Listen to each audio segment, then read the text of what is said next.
మిత్రులారా, ఎల్బీ నగర్ శాసనసభ నియోజకవర్గం అంటే నాకు చాలా ప్రత్యేకమైన అభిమానం. 2018 శాసనసభ నియోజకవర్గ ఎన్నికలలో అనుకోని పరిస్థితులలో రాజకీయ కుట్రలో భాగంగా కొడంగల్ శాసనసభ్యుడిగా ఓటమి చెంది చాలామంది రేవంత్ రెడ్డి రాజకీయ శకం ముగిసింది, ఇక మళ్ళీ ఏమీ కానివ్వము అని ఆనాడు చాలామంది కుట్రపూరితంగా నవ్వుకున్నారు. సరిగ్గా 4 నెలలు తిరిగే లోపల శ్రీమతి సోనియా గాంధీ గారు పార్లమెంట్ ఎన్నికలలో మల్కాజ్గిరి పార్లమెంట్ అభ్యర్థిగా ఎన్నికల బరిలో దించితే ఆనాడు 32 లక్షల ఓట్లున్న మల్కాజ్గిరి పార్లమెంట్ నియోజకవర్గంలో 3000 పోలింగ్ బూతులు ఉండే. 3000 పోలింగ్ బూతులు కాదు కదా, సగం తిరగడానికి కూడా 5 సంవత్సరాలు సరిపోదు. అయినా ఆనాడు పార్టీ అవకాశం ఇచ్చి సోనియా గాంధీ గారు, రాహుల్ గాంధీ గారు అండగా నిలబడి ఆనాటి ఎన్నికల బరిలో దించితే అప్పటి వరకు నాతో ఉన్నవాళ్ళు, అండగా నిలబడతామన్న వాళ్ళు, మీరు భుజాల మీద మోసి గెలిపించిన వాళ్ళు ఎన్నికలు ప్రకటించి అభ్యర్థిగా అవకాశం వస్తే నన్నే కాదు మిమ్మల్ని కూడా గుండెల మీద తన్ని పరాయోడి పంచన ఆనాడు చేరిండ్రు.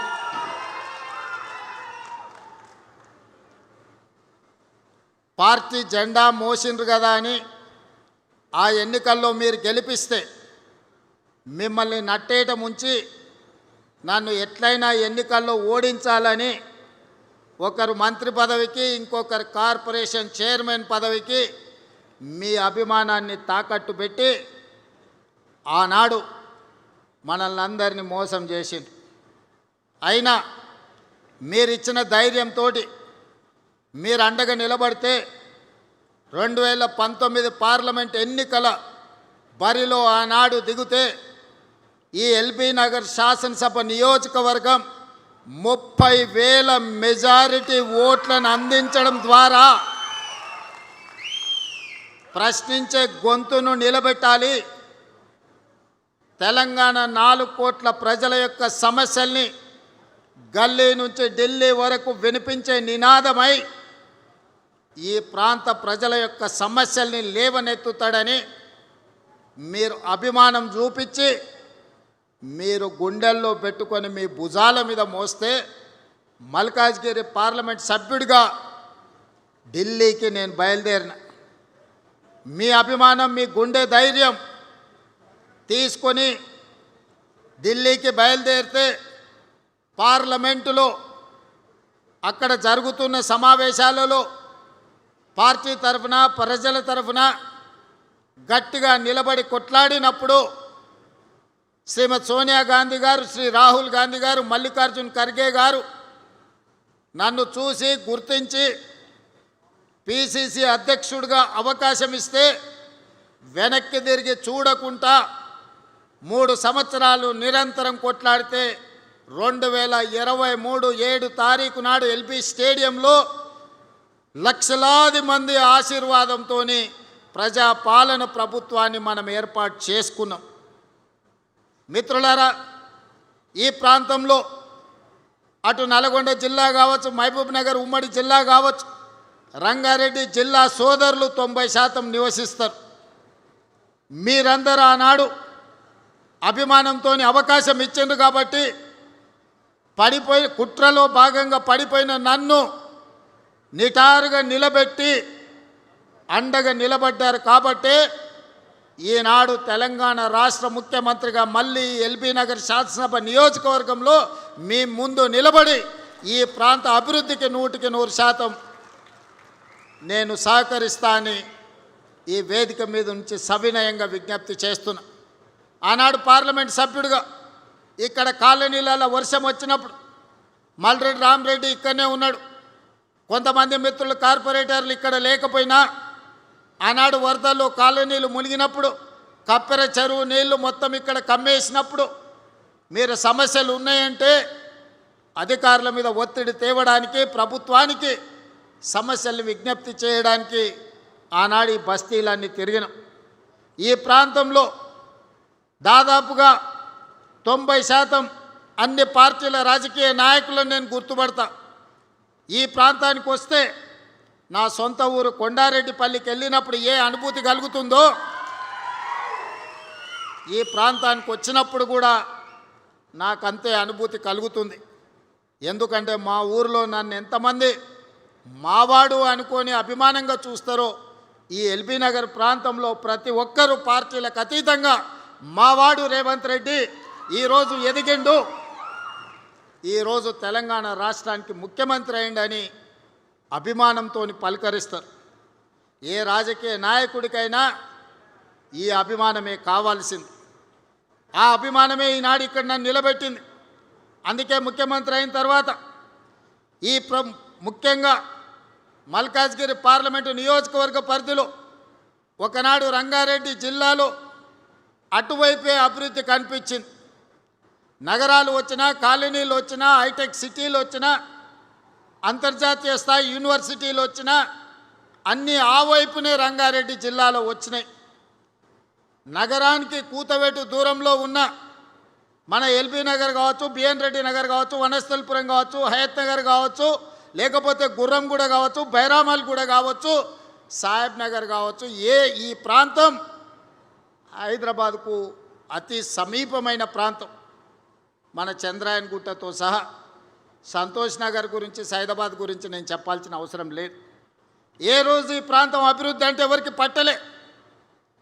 దీని ఓల్డ్ సిటీ అనో లేకపోతే చిన్న చిన్న మారుమూల గ్రామాలను వదిలేసిండ్రు. ఏ రోజు కూడా ఇక్కడ నిధులు ఇచ్చాలన్న ఆలోచన చేయలే. మన ఓట్లతో గెలిచేది, కానీ అభివృద్ధి ఇంకొక వైపున జరిగేది. అందుకే నేను ఆలోచన చేసి రంగారెడ్డి జిల్లాలో ఈ వైపున ఏ అవసరమున చెయ్యాలని కొత్తపేట ఫ్రూట్ మార్కెట్ తరలిస్తే కూడా ఆ ఫ్రూట్ మార్కెట్ వెనకాల కూడా కొత్తగా షెడ్లు వేస్తే అవినీతితో కూడుకున్న షెడ్లు ఆనాడు గాలి దుమారానికి ఆ రేకులు పోయి వందలాది మంది కాళ్ళు చేతులు తెగినాయి. అందుకే ఈనాడు శంషాబాద్ దగ్గర 240 ఎకరాలలో 2400 కోట్ల రూపాయలతోని అంతర్జాతీయ ప్రమాణాలతోని ఈరోజు ఫ్రూట్ మార్కెట్, అదేవిధంగా flower market, fish market, mutton, chicken ఏం కావాలన్నా, పోల్ట్రీ ఏమి కావాలన్నా అందుబాటులో ఉండే ఒక అంతర్జాతీయ మార్కెట్ను మన వైపు తీసుకొచ్చినాం. ఇవాళ ఇక్కడ కూడా ఈ స్థలాన్ని కబ్జా పెట్టుకోవాలని కొంతమంది ఇది ప్రైవేట్ భూమిగా దీన్ని చిత్రీకరించి అధికారులను కొందరిని అనుకూలంగా మార్చుకొని కొన్ని కోర్టుల్లో తీర్పులు తెచ్చుకొని ఈ ప్రాంతాన్ని లేఅవుట్లు చేసి ఎకరాలను గజాలుగా మార్చి అమ్ముకోవాలని ప్రయత్నం చేసింది. ఆ కేసు సుప్రీంకోర్టులో ఉంటే ఉద్దండులైన న్యాయవాదులను పెట్టి ఆ కేసులో ప్రభుత్వం గెలవడమే కాదు, ఈ ప్రాంతానికి కాలుష్య రహితమైన ఒక నాణ్యమైన గాలి, నీరు, స్వచ్ఛంగా ఈ ప్రాంత ప్రజలు బ్రతకడానికి అవసరమైన అభివృద్ధిని చెయ్యాలి అని దీని ఒక నేషనల్ ఫారెస్ట్ కింద, పార్క్ కింద ఈరోజు అంకితం ఇచ్చి 100 ఎకరాలుగా పైగా మొత్తం 424 ఎకరాలు జూబ్లీ హిల్స్ ప్రజలకి కాసు బ్రహ్మానందరెడ్డి పార్క్ ఉంటే ఎల్బీ నగర్ ప్రాంతంలో, బిఎన్ రెడ్డి నగర్ ప్రాంతంలో 424 ఎకరాల అంతర్జాతీయ ప్రమాణాలతోని ఇక్కడ పార్కు నిర్మించాలి. అవసరమైన నిధులు, అభివృద్ధి ప్రణాళికలు చేయడానికి నేను అధికారులకు ఆదేశాలు ఇచ్చిన. ఆదేశాలు ఇవ్వడమే కాదు, నేనే స్వయంగా వస్తా, అభివృద్ధి పనులను చేపట్టండి. అభివృద్ధి చేసే క్రమంలో ఆనాడు ఈ ఫారెస్టులో నుంచి కాలనీలకు వచ్చే వర్షపు నీరు, మురుగునీరు వెళ్ళడానికి ప్రణాళిక లేకపోతే వాళ్ళకు కూడా ఆదేశాలు ఇచ్చి ఏ కాలనీలో ఎంత పెద్ద వర్షం వచ్చినా ఏ చెరువు కానీ, ఏ కుంట కానీ, ఏ నాల కానీ ఎవరు ఆక్రమించొద్దు, ఏ కాలనీల నీళ్లు నిలవద్దు, కష్టపడి సంపాదించుకున్న ఆస్తి టీవీలు కావచ్చు, ఫ్రిడ్జులు కావచ్చు, మంచాలు కావచ్చు, పిల్లలు చదువుకునే పుస్తకాలు కావచ్చు, వాళ్ళ సర్టిఫికెట్లు కావచ్చు, నీళ్ళలో తడవద్దు, ఏ పేదవాడి ఇబ్బంది రావద్దు అని ఈరోజు ఆ నీళ్లు కూడా స్వేచ్ఛగా వెళ్ళేటట్లు ఏర్పాట్లు చేయమని చెప్పిన. ఆనాడు వర్షాలలో సరూర్ నగర్ చెరువు ప్రాంతంలో బస్తీలే మునిగిపోయినాయి. జీవితకాలం కష్టపడి సంపాదించుకుందంతా నీళ్ళలో కలిసిపోయినాయి. అందుకే ఈనాడు ఆ కష్టాలు ఉండొద్దు, ఆ కష్టాలకు కారణమైన కబ్జాదారుల కోరలను పీకాలని ఈనాడు హైడ్రా సంస్థను తీసుకొచ్చినాం. దాన్ని ఒక భూతంగా చూపించే ప్రయత్నం చేస్తున్నారు. ఈడ మా అక్కలు చాలామంది మధ్యతరగతి, దిగువ తరగతి పేదవాళ్ళు ఉన్నారు. ఎవరి ఇల్లన్నా హైడ్రా కూలగొట్టడానికి వచ్చిందా ఒకసారి ఆలోచన చేయండి. ఎవరు సొంత స్థలంలో ఎవరి ఇల్లు వాళ్ళు కట్టుకుంటే హైడ్రా ఎవరి జోలికి పోదు. ఎవరైతే చెరువులు కబ్జా పెట్టుకుంటారో, ఎవరైతే కుంటలు కబ్జా పెట్టుకుంటారో, ఎవరైతే నాలాలు కబ్జా పెట్టుకుంటారో, ఎవరైతే పార్కులను కబ్జాలు పెట్టుకుంటారో, ఈ కబ్జాలు పెట్టుకున్న వాళ్ళకు మాత్రం ఈపు సున్నం అవుతుందని నేను చెప్తున్నా. వనస్థలిపురం ప్రాంతంలో గుడికి సంబంధించిన స్థలాలు కూడా కొంతమంది కబ్జాలు పెట్టుకోరు. హైడ్రా వచ్చి కూలగొట్టి గుడికి అప్పచెప్పింది. అంతే తప్ప ఏ గజం భూమి కూడా మేమెవరం తీసుకోం. నేను, శ్రీధర్ బాబు, మా సురేఖ అక్కనో మేమెవరం తీసుకెళ్ళం. ప్రజలకు ఉపయోగపడే విధంగా పార్కులకు అభివృద్ధి చేసి, గుడులు అభివృద్ధి చేసి, నీళ్లు నిలవడానికి ఒక అవకాశం ఇస్తే, నీళ్ళు ఎక్కడైతే ఉంటాయో మనం ఆ నీళ్ళ స్థావరాలను కబ్జా పెట్టుకుంటే వెళ్ళడానికి దారి దొరక్క ఆ నీళ్లు మన ఇళ్ళని కబ్జా పెట్టుకుంటున్నాయి. మన బస్తీలకు నీళ్ళు ఎందుకు వస్తున్నాయి? చెరువులు, కుంటలు మనం ఆక్రమించుకుంటే వాన వచ్చినప్పుడు ఆ నీళ్లు మన బస్తీలు ఆక్రమించుకుంటున్నాయి. కొద్దిమంది కబ్జా చేసుకుంటే వేలాది కుటుంబాలు ఈరోజు నష్టాన్ని భరించాల్సి వస్తున్నాయి, కష్టాలను ఎదుర్కోవాల్సి వస్తున్నాయి.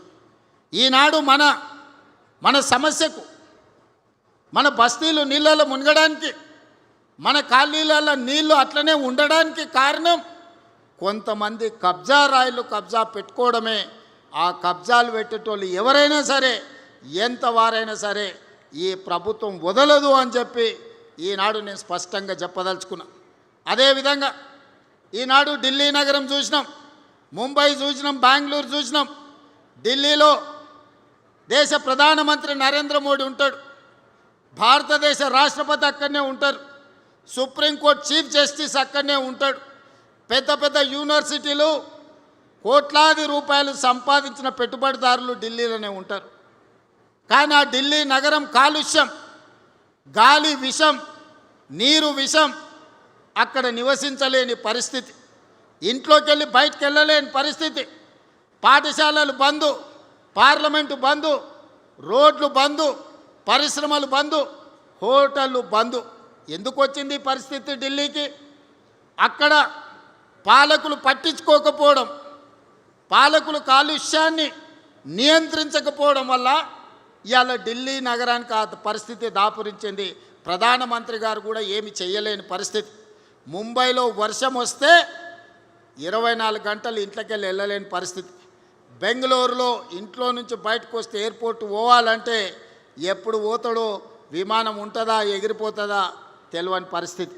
అందుకే ఈనాడు మన నగరానికి ఆ పరిస్థితి రావద్దు. ఈనాడు మన నగరాన్ని గొప్ప నగరంగా, విశ్వ నగరంగా తీర్చిదిద్దుకోవాలి, అంతర్జాతీయ ప్రమాణాలతో అభివృద్ధి చేసుకోవాలనే ఒక గొప్ప లక్ష్యంతో ఈనాడు మూసీ నది పునరుజ్జీవన కార్యక్రమాన్ని పెట్టుకున్నాం. మూసీని ప్రక్షాళన చేస్తామంటే ఈనాడు మనకు అడ్డం పడుతున్నారు. ఆయల్ల చాదర్ఘట్ ఆ ప్రాంతంలో మూసీ నది ఒడ్డున ఉన్న వాళ్లకు ఆనాడు అక్కడ ఉన్న ఇండ్లన్నీ టీకేఆర్ కాలేజీ దగ్గరికి తరలించిండ్రు. ఏదన్నది నందనవనం. ఆయల్ల నందనవనానికి వెళ్ళమంటే వాళ్ళందరూ చాలా దుఃఖానికి లోనైన. ఇవాళ నందనవనం ఓట్లు లేకుండా ఎవరు ఎమ్మెల్యే కాని పరిస్థితి వచ్చింది. ఎవరిక్కడ ఎమ్మెల్యే కావాలన్నా మొట్టమొదట నందనవనంకి పోయి అక్కడ ఉన్న వాళ్ళకి దండం పెట్టుర్రా నాయన అని చెప్పుకునే పరిస్థితి. ఎంపీగా నిలబడ్డప్పుడు నేను కూడా నందనవనం అనుకోని మా అక్కలందరినీ ఆడ కలిసి వచ్చిన. ఇవాళ నందనవనానికి ఒక ప్రత్యేకత వచ్చింది. తీగల కృష్ణారెడ్డి కాలేజీ ప్రాంతంలో ఈరోజు ఫ్లైఓవర్లు వేసుకున్నాం. ఈరోజు ఔటర్ రింగ్ రోడ్ వచ్చింది, రోడ్ల వెడల్పు కార్యక్రమం అయింది. ఇవన్నీ కూడా ఆనాడు ముందు చూపుతో చేయకపోయిన ఉంటే, హైటెక్ సిటీ కట్టకపోయిన ఉంటే, ఔటర్ రింగ్ రోడ్ అంతర్జాతీయ ఎయిర్పోర్ట్ నిర్మించకపోయిన ఉంటే, ఐటీ ఫార్మా కంపెనీలు తేకపోయిన ఉంటే ఇవాళ అంతర్జాతీయ స్థాయిలో మనకి గుర్తింపు వస్తుండేనా? ఆయల్లో కూడా కుట్రలు చేసిన వాళ్ళు ఉండ్రు, కడుపులో విషం పెట్టుకున్న వాళ్ళు ఉండ్రు, కాళ్ళల్లో కట్టెలు పెట్టిన వాళ్ళు కూడా ఉండ్రు ఆయల్ల. కానీ ఆయల్ల పాప దేవేందర్ గౌడ్ గారు నిరంతరం కృషి చేసి ఆ రోజు భూసేకరణకు సద్దన్నం కట్టుకొని పోయి కూర్చొని 5,000 6,000 ఎకరాల భూమి ఎయిర్పోర్ట్ కోసం సేకరించే దాంట్లో దేవేందర్ గౌడ్ గారు తీవ్రమైన కృషి చేశారు. ఇవాళ ప్రపంచ చిత్రపటంలో శంషాబాద్ ఎయిర్పోర్ట్ వచ్చిందంటే దేవేందర్ గౌడ్ లాంటి వాళ్ళ కృషి ఎంతో ఉంది. హైటెక్ సిటీ ఆ రోజు కట్టింది కాబట్టి ఐటీ కంపెనీలు వచ్చినాయి. మరి నేను మా సోదరులను అడుగుతున్నా, మా ఎల్బీ నగర్ సోదరులు నాకు కుటుంబ సభ్యులతో సమానం. ఆ ఎల్లా సిరీస్ ఫ్యాక్టరీ ఉంటే ఈ ప్రాంతంలో అన్నం వండుకుంటే ఎట్లుండేదో మా అక్కలు చెప్పాలి. పాత తరం వాళ్ళు ఉంటే వాళ్ళకి తెలుసు. ఈ ప్రాంతంలో బోరింగ్ నీళ్లు పెట్టి అన్నం వండుకుంటే పచ్చగా వచ్చేది. సిరీస్ కంపెనీ దెబ్బకు ఈడ ఇండ్లు ఎక్కడెక్కడికి పోయి భూముల విలువ లేకుండే. సిరీస్ కంపెనీ బంద్ అయినాకనే మనకి ఈరోజు బోరింగ్ నీళ్లు కనీసం అంట్లు తోముకోవడానికి ఉపయోగించుకుంటున్నాం. ఒకప్పుడు మూసి 6 అయిందంటే దిల్చుకున్నారు బస్ స్టాండ్ కాడ నోరు తెరిచే పరిస్థితి లేదు. నోరు తెరిస్తే నోటి నిండా దోమలు పోయేది. చికెనో మటనో తిన్నట్టు ఉండేది దోమలు తింటే. పాత తరం ఉన్నోళ్ళకి చాలా మందికి తెలుసు, ఇప్పుడు కొత్త పిల్లలకు తెలియకపోవచ్చు. ఇవాళ వీళ్ళందరూ ఇదంతా బాగానే ఉంది అనుకుంటారు. మూసి దెబ్బకు ఈ ప్రాంతంలో ఇల్లు కూడా కిరాయికి తీసుకునేటోళ్ళు వచ్చేటోళ్ళు కాదు. ఏంటంటే నేను దిల్చుకున్నారులోనే ఉండిపోయినా, నాకు తెలుసు మూసి పక్కలే ఉంటే ఎంత కష్టం ఉంటుందో. ఆ దోమల దెబ్బకు చీకటి పడుతుందంటే రాత్రంతా మేల్కతో ఉండేటోళ్ళు దోమలు కొట్టుకుంటే నిద్రపోయేటోళ్ళు కాదు. సంటి పిల్లలు ఉంటే ఇక వాళ్ళ బాధ చెప్పనాతీతం. అందుకే ఇవాళ మూసి ప్రక్షాళన చేయాలని, రోడ్లను విస్తరించుకోవాలని, చెరువుల నాలాలను కుంటల్ని కబ్జాలను తొలగించాలని, ఒక మంచి వాతావరణం కాలుష్యరహితమైన నగరాన్ని ఈరోజు మన ప్రజలకు ఇవ్వాలని ప్రభుత్వం ప్రయత్నం చేస్తుంది. ఇవాళ మనకు నగరం విస్తరిస్తుంది, అవసరాలు పెరిగిపోయినాయి. అందుకే ఈ ప్రాంతంలో 30,000 ఎకరాలలో భారత్ ఫ్యూచర్ సిటీ కట్టుకుందామంటే మీకు భారత్ ఫ్యూచర్ సిటీ వద్దు, మీకు మొత్తం కాలుష్యం ఉండే కెమికల్ ఫ్యాక్టరీలు కట్టుండి సిరీస్ లాంటి ఫ్యాక్టరీలేనంట ఒక 1000 ఫ్యాక్టరీలు తెచ్చి ఆడ కడతాడంట. ఒక ఆయన తాటి సెట్ చెప్తున్నాడు. అక్కడ ఫార్మా కంపెనీలే ఉండాలి, మేము వచ్చినాక ఫ్యూచర్ సిటీ రద్దు చేస్తున్నామని. మీ ఫ్యూచర్ని ఎప్పుడో ప్రజలు రద్దు చేసిర్రా నాయన. ఒక ఆయన ఫామ్ హౌస్ పోయిన, ఇంకొక ఆయన సెట్లంబడి తిరుగుతున్నాడు. ఫ్యూచర్ లేనివాడల్లా ఫ్యూచర్ సిటీ రద్దు చేస్తా అంటున్నాడు. నువ్వు మళ్ళీ వచ్చేసారి సిద్దిపేట గెలితే కదా ఇవన్నీ మాటలు ముచ్చట్లు. నేను ఈ ప్రాంతాన్ని, నా ఊరు ఇక్కడి నుంచే పోయేది. ఈ బాధలు నాకు తెలుసు. నేను ఇక్కడనే చదువుకున్నప్పుడు ఇక్కడనే ఉన్నా. నేను ఇక్కడ ఎవరు ఉంటారు, ఎవరికి ఏం కావాలి. నేను జూబ్లీ హిల్స్లో ఉండొచ్చు, కానీ ఇక్కడ ఎల్బీ నగర్లో ఉన్న మా వాళ్ళందరికీ కాలుష్యం ఇస్తే, ఇక్కడ మొత్తం జీవించలేని పరిస్థితి కల్పిస్తే ఊర్లలో భూములు అమ్ముకొని 100 గజాలు 200 గజాలు 300 గజాల ఇండ్లు కట్టుకున్నారు. వాళ్ళందరూ ఏం కావాలి? దీన్ని మళ్ళీ కాలుష్యం చేసుకుందామా? ఫార్మా కంపెనీలు మళ్ళీ సిరీస్ లాంటి ఫార్మా కంపెనీలు ఇక్కడ తెచ్చుకుందామా? ఒక్క సిరీస్ కంపెనీ ఉంటేనే మన బతుకులు ఆగమైనాయి. ఆ ఎల్ల దాన్ని వదిలించుకోవడానికే దేవుడు దిగి వచ్చినంత పని అయింది. ఇవాళ అట్లాంటి పరిశ్రమల్ని 100ల కొద్ది తెచ్చి ఇవాళ భారత్ ఫ్యూచర్ సిటీలో మేము పెడతామని దిక్కుమాలినోడు చెప్తుండు. ఎందుకంటే ఆడెక్కడో అక్కడ ఉంటాడు, అక్కడ ఉన్నాయన్నీ తెచ్చి ఇక్కడ పెట్టిస్తాడంట. ఈ ట్యాంకర్లు వస్తే పొరక తీసుకొని కొట్టుర్రు అక్క, సలాకి కాల్చి వాత పెట్టుర్రి. ఓ పూట తిన్నా తినకపోయినా గాలి నీరు కలుషితమైతే మన జీవితాలు ఆగమైపోతాయి. దావకాన్లకు లక్షల కోట్లు కూడా సరిపోవు. దావకానకు అట్లా పోయి ఇట్లా వస్తే 2 లక్షలు బిల్లు అవుతుంది. ఏమమ్మి కట్టాలి, ఎక్కడ తెచ్చి కట్టాలి? అందుకే నేను ఆలోచన చేసి 30,000 ఎకరాల భారత్ ఫ్యూచర్ సిటీలో 15,000 ఎకరాలను పార్కు కింద డెవలప్ చేయడానికి, ఫారెస్ట్ ల్యాండ్ కింద డెవలప్ చేయడానికి 60% పచ్చదనం, వనమే మనం మనమే వనమని ఇవాళ ఒక గొప్ప నగరాన్ని నేను తయారు చేయడానికి ప్రయత్నం చేస్తుంటే ఎన్జిటీలో పోయి కేసులు వేస్తారు, హైకోర్టులో పోయి కేసులు వేస్తారు, సుప్రీంకోర్టులో పోయి కేసులు వేస్తారు. ఎక్కడికక్కడ సమావేశాలు పెట్టి ఊకదంపుడు ఉపన్యాసాలు ఇస్తుండు. ఒకనాడు మూసీ రివర్ డెవలప్మెంట్ కార్పొరేషన్ చైర్మన్గా ఉన్నాయనే అమ్ముడు పోయిన ఆయన కూడా మూసీ కట్టొద్దు అంటుండు. మరి నువ్వు అమ్ముడు పోయినాడు ఆ మూసీ డెవలప్మెంట్ కార్పొరేషన్ చైర్మన్ పదవి ఎందుకు తీసుకున్నావా? ఎవరిని ముంచడానికి తీసుకున్నావు? నువ్వు దేనికి కొండోలు?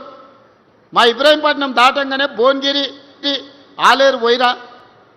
ఇక్కడ సచ్చిన శవాలు, మనుషుల శవాలు, పశువుల శవాలు, ఇక్కడుండే కాలుష్యం మొత్తం కిందికి పోతే కొత్తగా పెళ్ళైన ఆడపిల్లల్ని తల్లిదండ్రులు ఊరు బయటకు పంపిస్తారు. ఇక్కడ ఉంటే నా బిడ్డ కడుపులో పుట్టబోయే బిడ్డకు కాలొంకరనో కన్నొంకరనో వస్తుంది.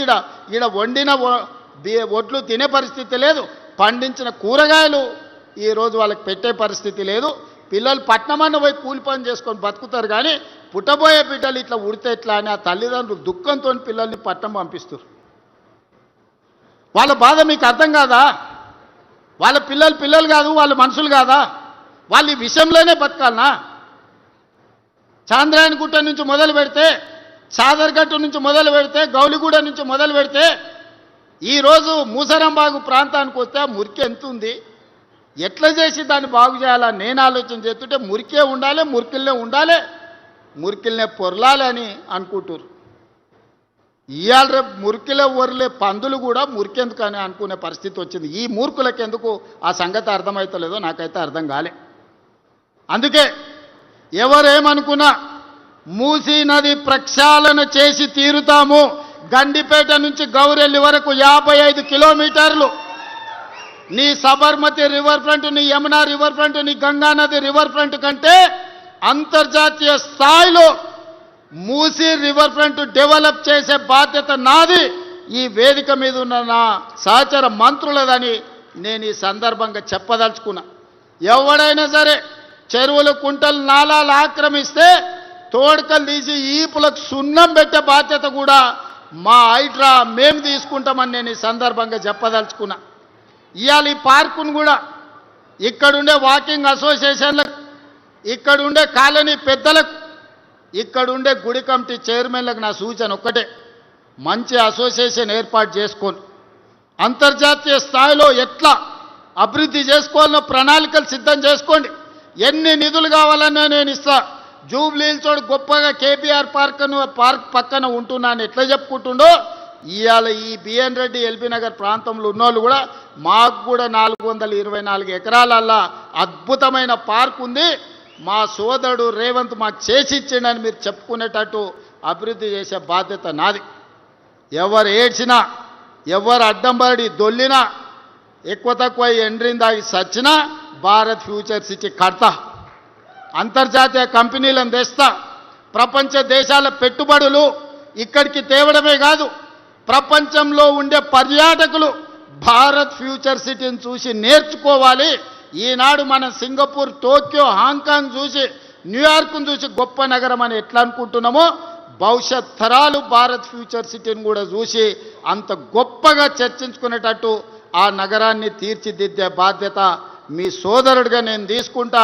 ఈ ప్రాంత రుణం తీర్చుకునే అవకాశం వచ్చింది. ఇక్కడ ఏమేమి కావాలనో ప్రణాళికలు సిద్ధం చేసుకోండి. అనుమతులు ఇచ్చుడే కాదు, నిధులు ఇచ్చే బాధ్యత నాది. ఆనాడు ఎంపీగా ఆశించిన అభివృద్ధి నేను చేయలేకపోయినా, ఈనాడు తెలంగాణ రాష్ట్ర ముఖ్యమంత్రిగా ఉన్నా. అందుకే ఏది కావాలన్నా చేసే మీ సోదరుడు ఈరోజు అతిపెద్ద కుర్చీలో ఉన్నాడు. పనులు చేయించుకోవాల్సిందిగా కోరుకుంటూ మా మిత్రులందరూ కష్టపడ్డోళ్ళు ఇక్కడ ఉన్నారు, వాళ్ళకు మరొక్కసారి ధన్యవాదాలు తెలియజేస్తూ ప్రణాళికలు సిద్ధం చేసుకోండి. అభివృద్ధికి అనుమతులకు నేను సిద్ధంగా ఉన్నానని మీ అందరికీ తెలియజేస్తూ మీ దగ్గర